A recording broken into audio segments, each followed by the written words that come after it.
Olá, queridas irmãs, queridos irmãos, começamos mais um programa, O Espírito da Letra, analisando a obra de André Luiz através da mediunidade de Francisco Cândido Xavier. Como você já está nos acompanhando há vários programas, estamos estudando este livro aqui, olha, Nos Domínios da Mediunidade. Mas eu convido você que chegou agora a assistir todos os livros anteriores que nós já fizemos, Já fizemos 7 livros, 7, entre Nosso Lar e Entre a Terra e o Céu. Todos eles já estão lidos, comentados, gravados, publicados e à disposição de qualquer um de vocês que queira acompanhar esta linda sequência tão instrutiva que nos ajuda a compreender melhor a vida no mundo espiritual. Porque esse é o subtítulo desses livros. Você pode ver que os livros vêm com o título original e o título da série, A Vida no Mundo Espiritual. Está escrito pequenininho aqui, nesta edição. Porque todos estes livros, eles contam como é a vida do outro lado. Hoje, nós vamos dar continuidade a este livro, cujo tema principal é aquele referente ao processo mediúnico, ao que cada pessoa pode sentir, desenvolver, melhorar. E no programa anterior nós fomos examinar com o André Luiz aqueles que estavam fazendo parte da equipe mediúnica. Agora, o capítulo 4 vai falar justamente sobre o momento em que o serviço mediúnico se inicia. Então, pega o seu livro, procure uma caneta, um caderno, para você ir acompanhando, inclusive para você anotar no seu livro aquelas palavras difíceis que nós vamos colocando aqui, graças aos companheiros que trabalham nos bastidores da nossa atividade, os sinônimos de cada uma dessas palavras mais estranhas, tá bom? Então vamos lá. Capítulo 4, Ante o Serviço. Diz André: leve chamamento à porta provocou a saída de um dos companheiros daquela atitude de meditação para atender. 2 enfermos, uma senhora jovem e um cavalheiro idoso, amparados, protegidos por 2 familiares. Estes 2 entraram na sala e se sentaram em um dos ângulos daquele aposento onde estavam os médios, porém fora daquele perímetro que o círculo magnético que havia sido construído pelos médios e pelos espíritos estava localizado. Ficaram afora. Aí o instrutor, orientador de André, disse: esses são doentes que serão beneficiados. São encarnados que foram à reunião para receberem o tratamento magnético e para também serem atendidos pelo plano espiritual.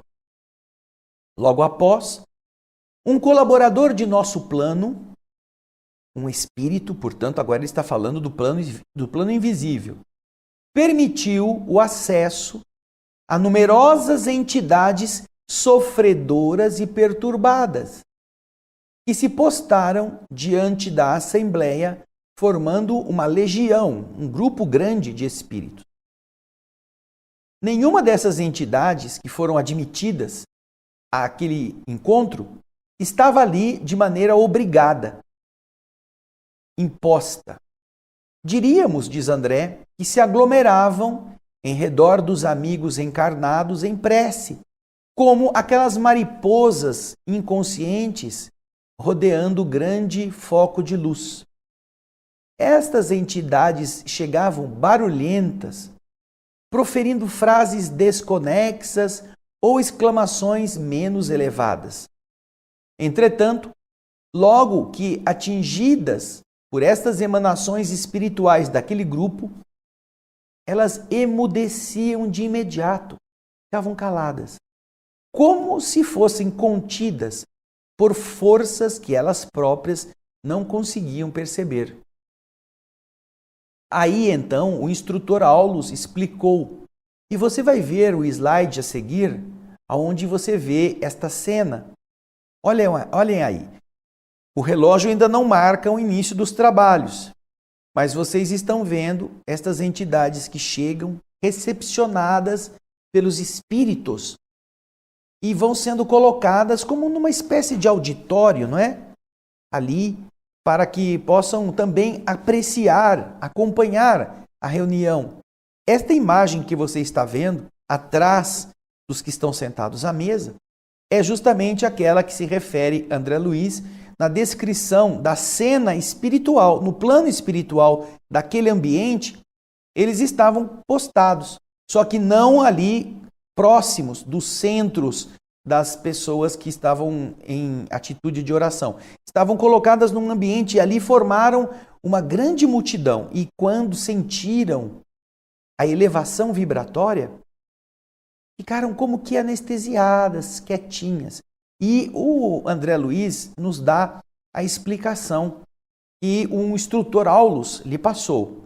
Aulus lhe disse: estas almas são almas em turvação, em confusão mental, que acompanham parentes, amigos ou adversários àquelas reuniões públicas da instituição.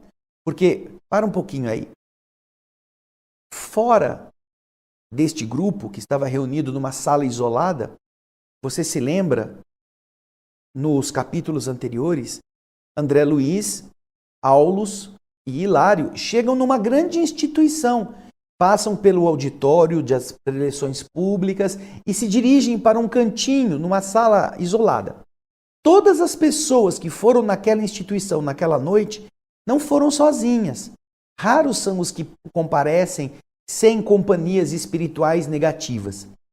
E, aproveitando a ida do encarnado, o plano espiritual, os trabalhadores invisíveis procuram afastar entidades perturbadoras, entidades revoltadas, entidades que estão viciadas nas mesmas atitudes do encarnado que está assistindo palestra. E então estas entidades são encaminhadas para a reunião mediúnica que acontece numa outra sala. Entende como funciona? Então, vamos voltar ao texto.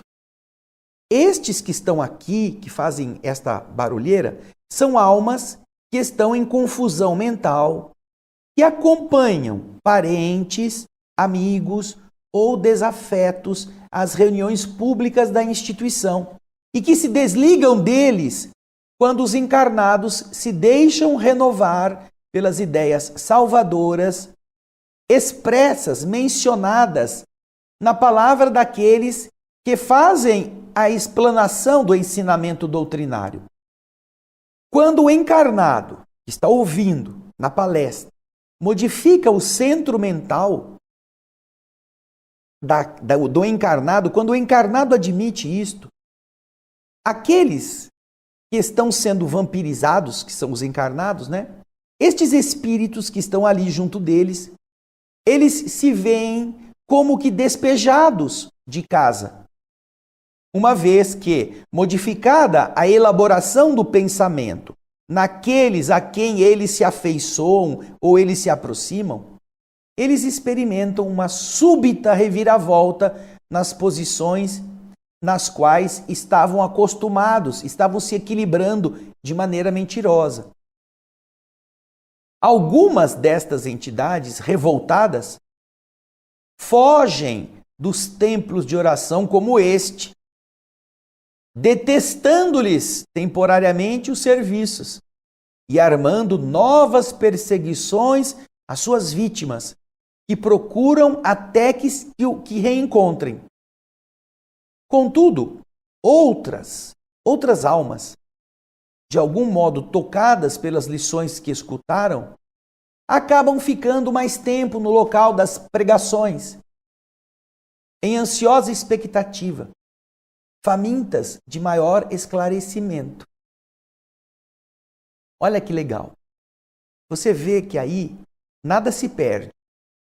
Tanto os encarnados podem melhorar, e quando fazem isso, quando estão assistindo uma palestra, estão prestando atenção, estão interessados no conteúdo, estão acompanhando a ideia, estão sentindo a modificação mental que aquela forma de interpretar a vida agora favorece, tanto o encarnado se beneficia com isto, e então muda a sintonia e o espírito fica meio, tirar o meu chão, cadê? Onde que eu me ligo agora nesse cara? Não consigo mais.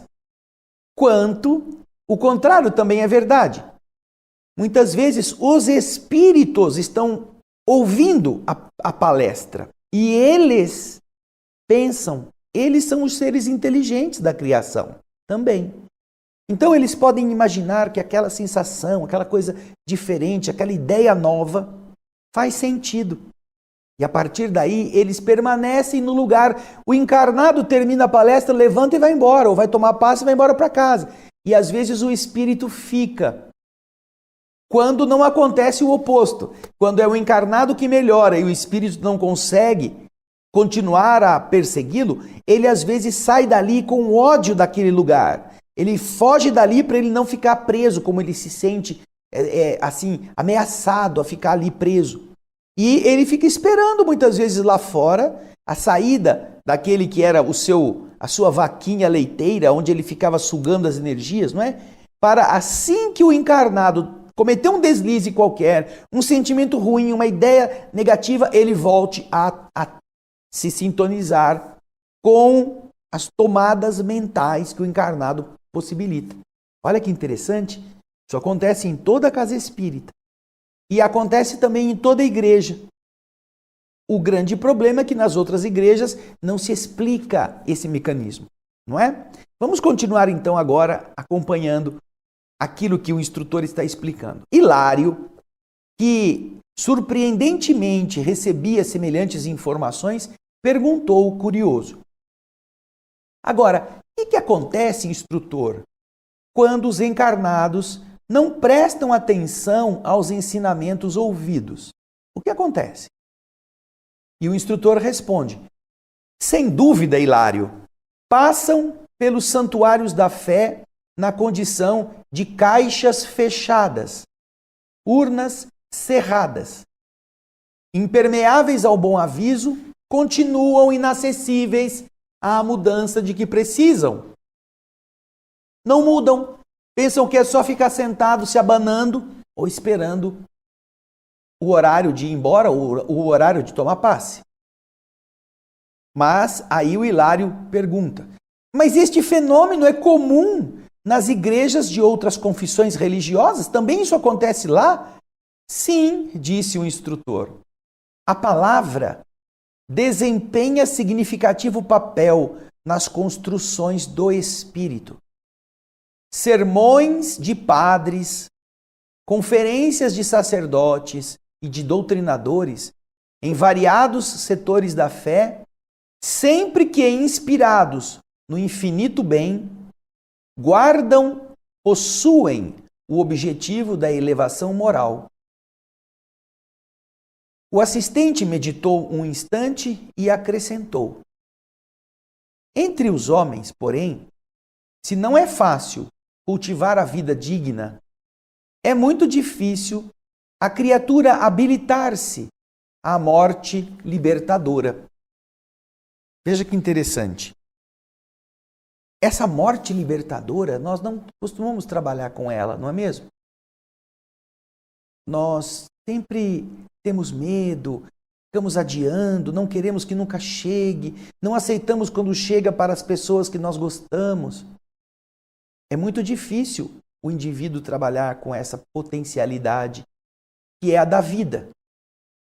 E isso cria bloqueios, cria dificuldades mentais, cria zonas estéreis na mente humana, porque ela não quer trabalhar este contexto. E ela então não se prepara para aquilo que continua a existir. Vamos continuar a assistir aqui o que o instrutor está explicando.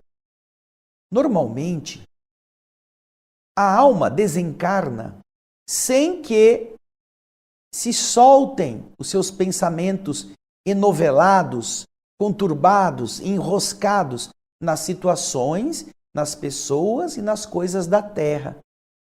Por isso, a mente continua presa, encarcerada nos interesses quase sempre inferiores do mundo, cristalizada, endurecida e doente, presa em paisagens inquietantes, criadas por ela mesma.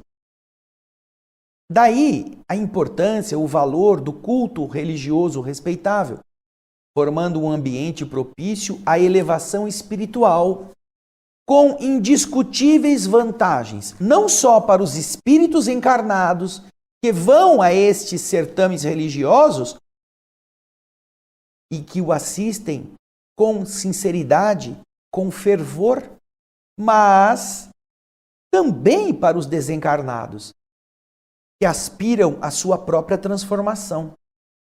Todos os santuários, em seus atos públicos, estão repletos de almas necessitadas, que a estes momentos religiosos comparecem, sem o corpo físico, sedentas de reconforto. Os expositores da boa palavra podem ser comparados a técnicos eletricistas, desligando tomadas mentais através dos princípios libertadores que eles distribuem na esfera do pensamento. E, bem-humorado, sorrindo, prosseguiu dizendo: em razão disso, as entidades vampirizantes lutam contra eles, muitas vezes envolvendo-os, no caso dos ouvintes que estão naquela igreja, em fluidos entorpecentes, aquele negócio, para um pouquinho aí, aquele negócio que o cara tá bem, tá tranquilo, tá bem, vai na igreja rezar e dorme. Senta no banco e fica... Aí começa. Ai, o que ele fala? E fica naquela piscação, naquele negócio de acende, apaga, parece um vagalume. Isso acontece em casa. Às vezes é o dia da reunião mediúnica, o dia de ir no centro, e a pessoa vai chegando em casa, no trabalho, vai, estou tão cansado hoje, estou numa sonolência, acho que hoje eu não vou. E então ela relaxa, não faz nada, não toma o seu banho, não se alimenta, porque ela não vai, decidiu que não vai. Quando deu o horário da reunião mediúnica ou do culto da palestra na casa espírita que ela deveria ter ido, 8 horas, começa a atividade no centro espírita, aí passa o sono, aí ela fica elétrica. Normalmente, vai assistir televisão, vai fazer algum trabalho, meu cansaço passou. Não é o cansaço dela que passou. Estas entidades que não desejam que a pessoa melhore, seja encarnada, seja desencarnada, produz esta meio que hipnose que o encarnado aceita. E então fica com essa história de, estou com sono. Não sei, eu começo a ler um livro espírita, eu durmo em cima. É o mesmo processo. Vamos voltar lá. Muitas vezes, os espíritos envolvem os ouvintes em fluidos entorpecentes, conduzindo esses últimos ao sono provocado, para que eles não adiem a própria renovação, eles não despertem. Observando os irmãos retardados que se abeiravam da mesa num quase semicírculo, tive a ideia de usar o psicoscópio, de modo a examiná-los devidamente. Ao que Aulus informou prestimoso: não, André, não será preciso. Bastará uma análise atenta para a colheita de resultados interessantes, uma vez que os nossos amigos plasmam no próprio corpo perispiritual os sofrimentos de que são portadores.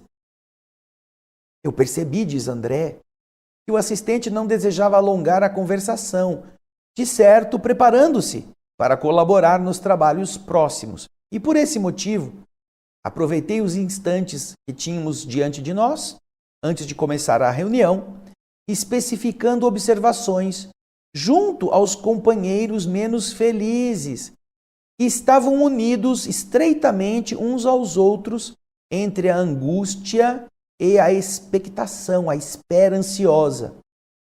Você vai rever na tela o slide que nós mostramos há pouco, em que aí está aquela nuvem escura.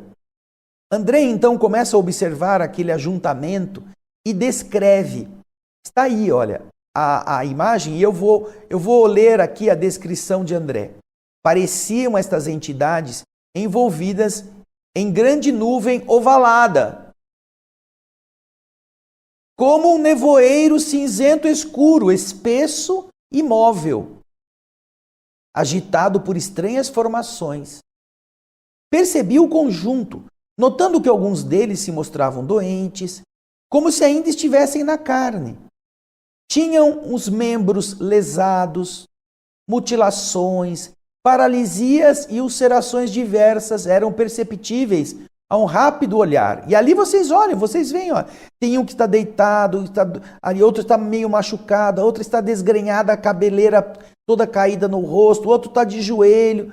Você vê como eles estão aflitos, como se eles estivessem no corpo de carne. É o que o André está vendo.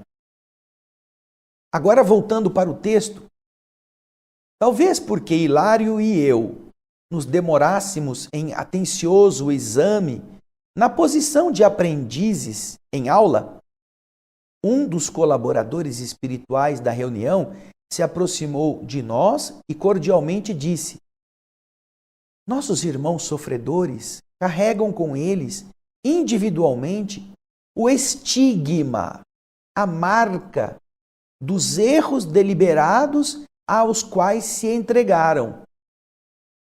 A doença, como resultante do desequilíbrio moral, continua a existir no perispírito, alimentada pelos pensamentos que a geraram, quando estes pensamentos persistem depois da morte do corpo físico.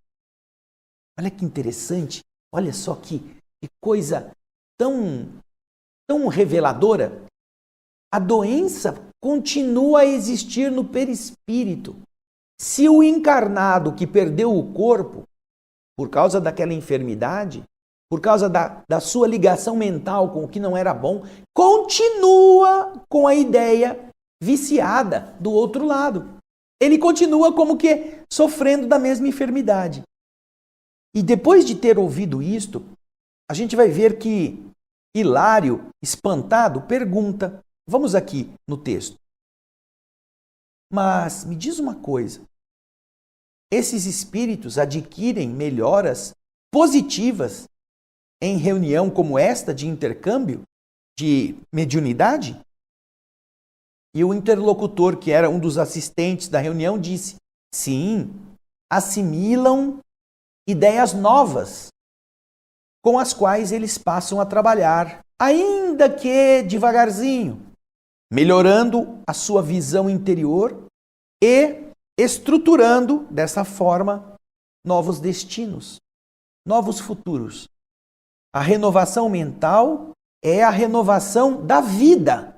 Se você não mudar a sua mente, a sua vida continuará como sempre foi. André, então, pensou nessas palavras e nos conta aqui, eu meditei na ilusão dos que julgam na morte uma livre passagem da alma em direção ao céu ou ao inferno, como lugares determinados de alegria e de padecimento. Quão raros na Terra se capacitam, se compenetram de que trazemos conosco os sinais dos nossos pensamentos, de nossas atividades e de nossas obras. E o túmulo, a cova, nada mais faz do que aquele banho revelador das imagens que nós escondemos no mundo, debaixo daquela veste pesada de carne.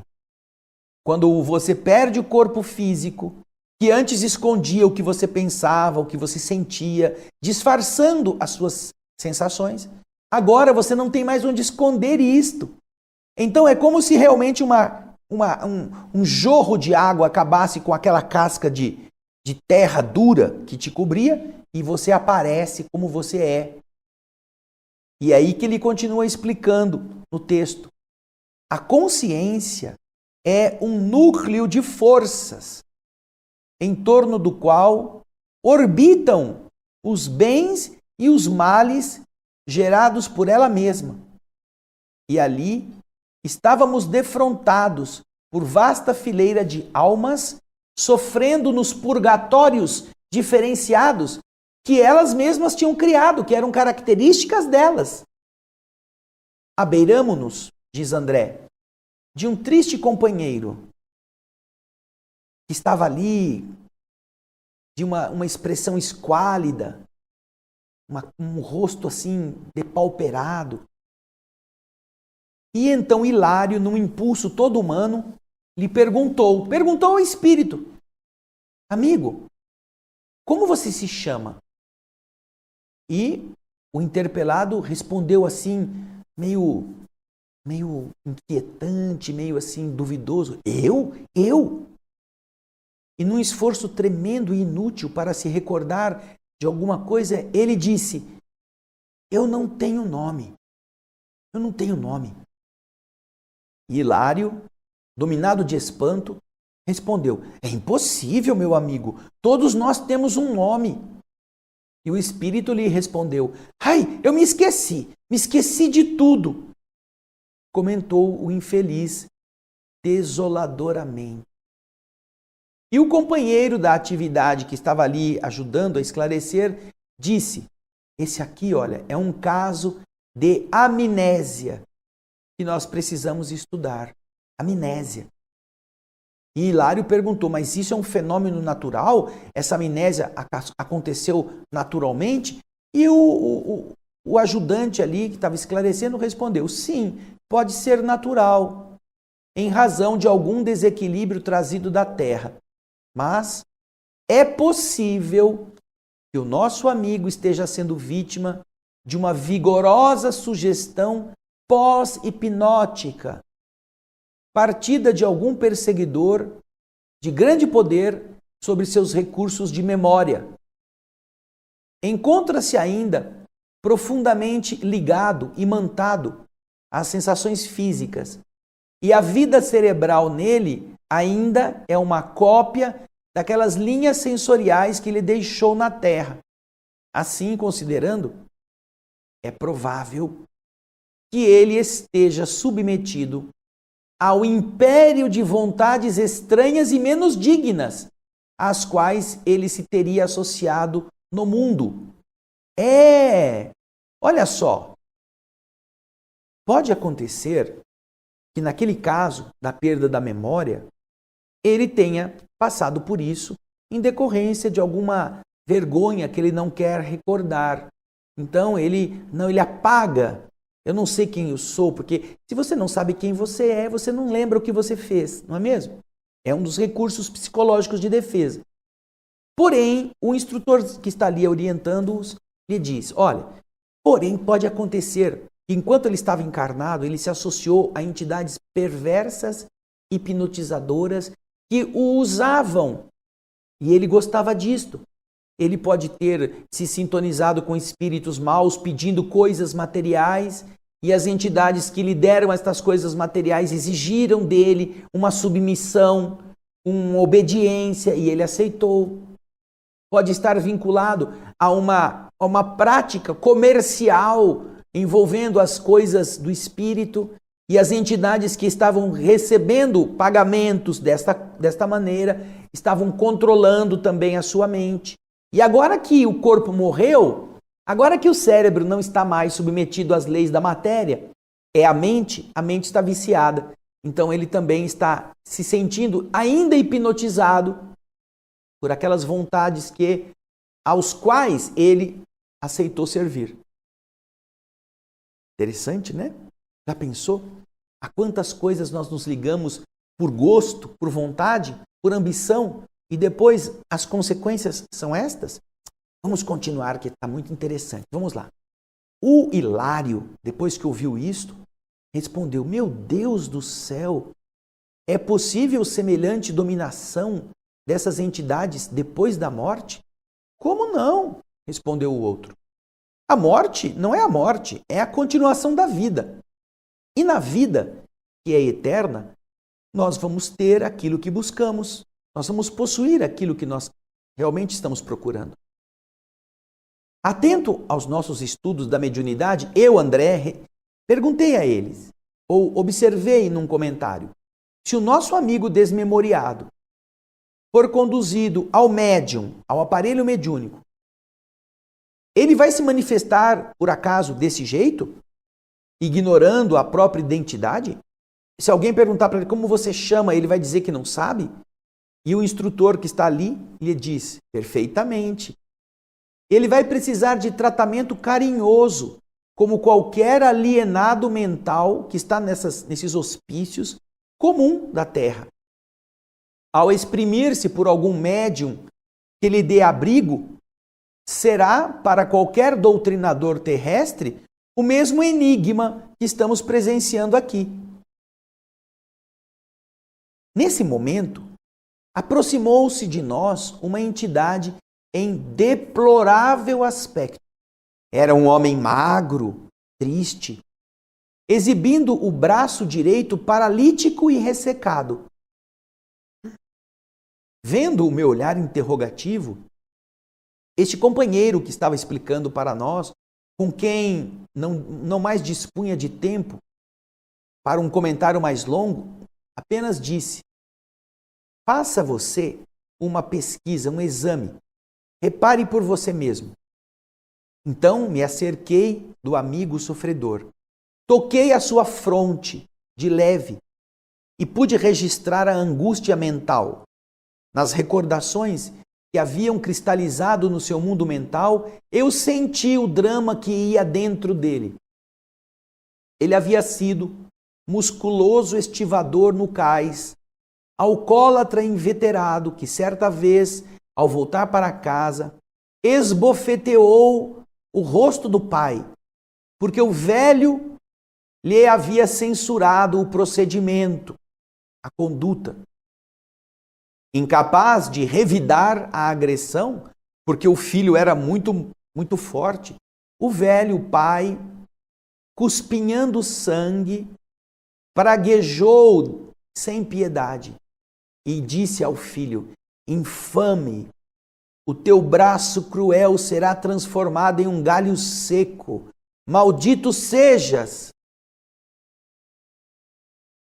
Ouvindo tais palavras, que foram seguidas por um terrível jato de força hipnotizante, o mísero, o filho, retornou à via pública, sugestionado pela maldição recebida, e foi beber álcool, foi beber bebida alcoólica para esquecer. Cambaleante, foi vitimado num desastre de bonde, no qual veio a perder o braço. Naquele mesmo dia, imagina isto, sobreviveu por alguns anos, coagulando, tornando material no próprio pensamento a ideia de que aquela maldição, aquela expressão paterna tivera a força de uma ordem vingativa que se lhe implantara no fundo da alma e por isso, ao desencarnar, recuperara o membro que o corpo tinha perdido, mutilado, mas que agora prendia o seu perispírito, ficava pendurado, ressecado e inerte. Não tinha mobilidade. A mente dele tinha admitido aquela maldição como algo real. Então o braço que havia no perispírito não funcionava. André nos conta: enquanto eu refletia, o nosso orientador reaproximou-se de nós e, percebendo quanto se passava, nos informou: este é um caso de reajuste difícil, pedindo tempo e tolerância. E, acariciando os ombros do paralítico, acrescentou: o nosso amigo, este aqui, traz a mente escravizada pelo remorso, com o qual ele aceitou e criou dentro dele mesmo espaço para aquela maldição recebida. Ele exige muito carinho para se refazer. Vejam só o poder da palavra. Vejam só como funcionam as expressões que nós lançamos na mente dos outros. Se os outros são frágeis, se os outros se deixam impressionar por aquilo, podem estabelecer ambiente adequado para que aquilo fomente neles os efeitos negativos daquela fala, daquele xingamento, daquela ofensa. Isso é uma arma. que as pessoas não sabem e ficam disparando à torto e direito, achando que não vai ter nenhuma consequência. E as pessoas que acabam com a consciência culpada, porque o rapaz deu um bofetão na cara do pai, é claro que ele se sentia errado por bater no pai. Então ele achava que merecia aquela maldição que o pai lançou sobre ele. Até depois da morte, imagina isso. Vamos voltar ao texto aqui, olha. Sem despreocupar-me do tema que nos prendia a atenção, eu perguntei: se este companheiro se utilizar da organização mediúnica, do médium que está aí, ele vai transmitir a este homem ou mulher as sensações de que ele se acha investido? Estas sensações todas de angústia, de vingança que ele mereceu, de braço amputado, de braço inerte? E o assistente respondeu: sim. Ele refletirá no instrumento passivo do médium as impressões que o possuem nos processos de magnetização, de imanização em que se baseiam os serviços de intercâmbio.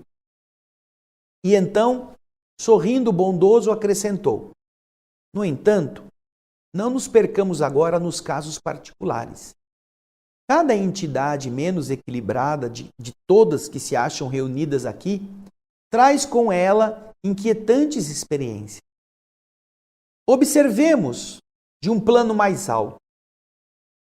E conduziu-me então à cabeceira da mesa, onde o nosso amigo Raul Silva ia começar o serviço de oração. Então, nós já vimos o que os espera, não é mesmo? Aqui, olha, você pode meditar a respeito de todas essas informações. Quantas dificuldades surgem, não apenas dos encarnados, porque havia 2 ali para receber o atendimento, que foram admitidos na reunião, mas havia uma multidão de perturbadores que foram aquela noite na casa espírita, que estava acompanhando essa multidão junto àquela multidão de encarnados, e que, de alguma forma, puderam permanecer, sem terem sido forçados a isso, puderam permanecer para ouvir, para aprender, para se aliviar. Porém, você está vendo que nos 2 casos comentados aqui, você vai ter, tanto no desmemoriado, quanto no homem que foi estivador, bêbado, e depois sofreu o acidente onde perdeu o braço, essas mesmas expressões transmitidas ao médium. O médium não inventa. Se for um homem honesto, uma mulher honesta como médium, ele não vai ficar iludido e ficar imaginando. Não se trata de um fingimento. Alguns médiuns, inclusive, eles sentem as dores que o espírito sente. É muito comum, vamos vir aqui nesta câmera, é muito comum que alguns médiuns sintam o cheiro da entidade, o odor que ela está mentalmente produzindo. Eu já estive em reuniões mediúnicas em que determinado médium se queixa de estar sentindo o cheiro de queimado. E então, sem que isso tenha sido produzido por qualquer queimada próxima, na reunião mediúnica que tem segmento, se manifesta através dele um espírito que morreu num acidente de carro queimado. E quando termina a manifestação, depois de se fazer o atendimento a esse espírito, o médium para de sentir o cheiro de queimado. Desaparece. Não é um cheiro que vem nas narinas. É a sensação, é a absorção vibratória que vem naturalmente transmitida pelo espírito até a pessoa. Então, daí nós chegamos ao seguinte raciocínio. Pessoas que são sensíveis, mesmo sem ser médiuns, mesmo sem estarem na casa espírita, mesmo sem terem conhecimentos doutrinários, podem ter a presença de entidades que estão com raiva, que estão querendo bebida, que estão querendo fumar, que estão querendo fazer sexo, que estão desesperadas de fome, e isto gerar na pessoa que não se conhece aquelas mesmas vontades, aquelas mesmas sensações. E nós vamos encontrar muitas pessoas que, porque gostam daqueles atos, porque se afinizam com essas emoções, acabam aceitando essa companhia que vai reforçar na sua vontade aquela vontade de beber, aquela vontade de praticar sexo sem limites, aquela vontade de comer desbragadamente, mesmo que ela não tenha fome. É por causa disto. Porque a pessoa tem sensibilidade, só que ela não entende que ela deve falar não, que ela não precisa fazer as coisas, e ela vai fazendo, vai fazendo, vai fazendo. Ah, isso não é crime, isso não tem problema nenhum, eu posso fazer, posso tomar mais uma dose, posso beber mais uma garrafa. E ela está abastecendo entidades que estão induzindo com o pensamento, com as suas vibrações, a que a pessoa aceite fazer mais daquilo que ela, encarnada, também gosta de fazer. E aí as tragédias ficam muito fáceis de acontecer. Seja do ébrio, seja do agressor, seja do violento, seja do licencioso, seja quem quer que seja. Quando você não se conhece e você não tem princípios, você não cria barreiras, não cria obstáculos, não represa aquilo que você sabe que é em excesso. Veja só como este conhecimento pode modificar todo o padrão vibratório de uma pessoa e todo tipo de companhia vibratória à sua volta. E sem ele, você acaba sendo um dia feliz, no outro dia triste, um dia alegre, outro dia choroso, um dia deprimido, outro dia com raiva, e você não entende por que você oscila tanto. Porque em cada dia você recebe um visitante. Quando você não sabe qual é o seu padrão, você fica exposto ao padrão dos que chegam. E eles te contaminam e você, em um dia está feliz, em um dia está triste. Você entra em contato com uma pessoa que está com uma doença, você começa a sentir as dores que a pessoa tem, ou você fica irritado porque uma entidade que veio com um visitante acabou preferindo ficar com você do que com o visitante vai embora bem e você fica nervoso, fica xingando, fica irritado. E tudo isso é o quê? É uma afinidade. É uma afinidade entre o seu pensamento, sua vibração e a vibração das entidades. Podem ser entidades doentes, podem ser entidades viciosas, podem ser entidades que odeiam, que têm ódio das pessoas. E as pessoas com quem elas estão não estão obrigadas. Elas apenas aceitam, assimilam as correntes mentais. É o título do capítulo 5 que vamos ver no próximo programa. A assimilação de correntes mentais, no bem e no mal. E eu acho que você já pode ir lendo, não é? Não fica esperando, não. Muito obrigado pelo seu carinho, pela sua participação, pelos e-mails que vocês estão nos mandando. Nós temos tido uma quantidade volumosíssima de pessoas que nos escrevem, que compartilham os nossos links, que falam para os seus amigos que estão estudando estas obras na casa espírita, nos grupos de estudo, privados ou públicos, que estão fazendo esse curso em conjunto de família, todo mundo assistindo, todo mundo lendo, todo mundo acompanhando as explicações. É muito libertador. Todo este conjunto de obras de André Luiz, através do Chico Xavier. Portanto, você está fazendo a caridade para muita gente, muito mais do que você imagina, quando você envia o link para que essas pessoas também assistam. Muito obrigado pelo seu carinho, obrigado pelo seu desejo de aprender e eu espero você na próxima semana no capítulo número 5 do livro Nos Domínios da Mediunidade. Grande abraço e muita paz.